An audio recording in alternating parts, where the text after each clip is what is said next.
श्रावण सोमवारचे महत्त्व. श्रावण महिन्याच्या प्रत्येक सोमवारी शिवव्रत ठेवले जाते. या महिन्यात शिवपूजनासाठी एक विशेष नियम आहे. काही भक्त शिवभक्तांची पूजा करतात आणि संपूर्ण महिना उपवास करतात. श्रावण महिन्यात बहुतेक लोक सोमवारीच उपवास करतात. श्रावण महिन्याच्या सोमवारी शिवातील हेरवत पूजा आणि शिवआरती यांचे विशेष महत्त्व आहे. शिवातील हेरवत शुभ व फलदायी असतात. हेरवत पाळणाऱ्या सर्व भक्तांना भगवान शिव प्रसन्न होतात असे मानले जाते. हा उपवास भगवान शिव यांच्या प्रसन्नतेसाठी केला जातो. भगवान शिव शंकराची पूजा केल्यानंतर दिवसभरात एकाच वेळी अन्न खाल्ले जाते. उपवासात भगवान शिव व माता पार्वतीची पूजा करताना शिवपंचाक्षर मंत्राचा जप केला जातो. कावड यात्रा.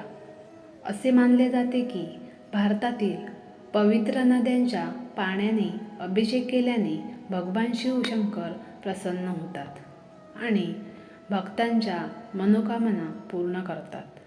कावड हा संस्कृत भाषेतील शब्द काव्यांगरतीपासून आला आहे. हा एक भंगीचा प्रकार आहे जो बांबूच्या काड्यापासून बनविला जातो. कावड त्यावेळी बनविला जातो ज्यावेळी गंगाजलचे भांडे दोन्ही बाजूंनी वैदिक विधीने फुले, हार, घंटा आणि घुंगरूंनी सजवले जातात. उदबत्तीचा सुगंध, तोंडात बोलबमचा जयघोष, मनामध्ये बाबा एक सहारा असे म्हटले जाते की पूर्वी कांवरेडा रावण होता. भगवान श्रीराम यांनीही भगवान शिव शंकरांना कावड अर्पण केली होती. हरियाली तीज. श्रावण महिना हा प्रेम आणि उत्साहाचा महिना मानला जातो. या महिन्यात नववधू त्यांच्या माहेरी जातात आणि झोका घेतात. याच वेळी नववधू तिच्या मैत्रिणींना आपल्या पतीबद्दल व दोघांमधील प्रेमाबद्दल सांगू लागते. प्रेमाचा धागा बळकट करण्यासाठी या महिन्यात अनेक सण साजरे केले जातात.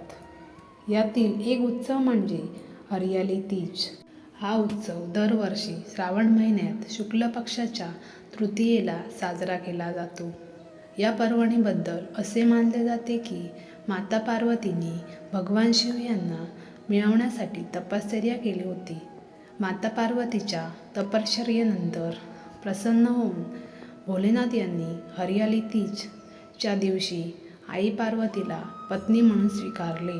अविवाहित मुलींना हा उपवास केल्यामुळे त्यांच्या इच्छेला अनुरूप असा जीवनसाथी मिळतो. हरियाली तीजमध्ये हिरव्या बांगड्या, हिरव्या रंगाचे कपडे आणि मेहंदीला विशेष महत्त्व आहे. मेहंदी हनीमूनचे प्रतीक मानले जाते. म्हणूनच महिला हनीमूनमध्ये निश्चितपणे मेहंदी लावतात. त्यांचा थंड प्रभाव प्रेम आणि उत्साह संतुलित करण्यासाठी देखील कार्य करतो. असेही मानले जाते की मेहंदी दुष्ट आत्म्यांना नियंत्रित करते. हरियाली तीजचा नियम असा आहे की आपल्या मनात राग येऊ देऊ नका. या बाबतीत मेहंदीचे औषधी गुणधर्म महिलांना उपयुक्त ठरतात. पावसाळा.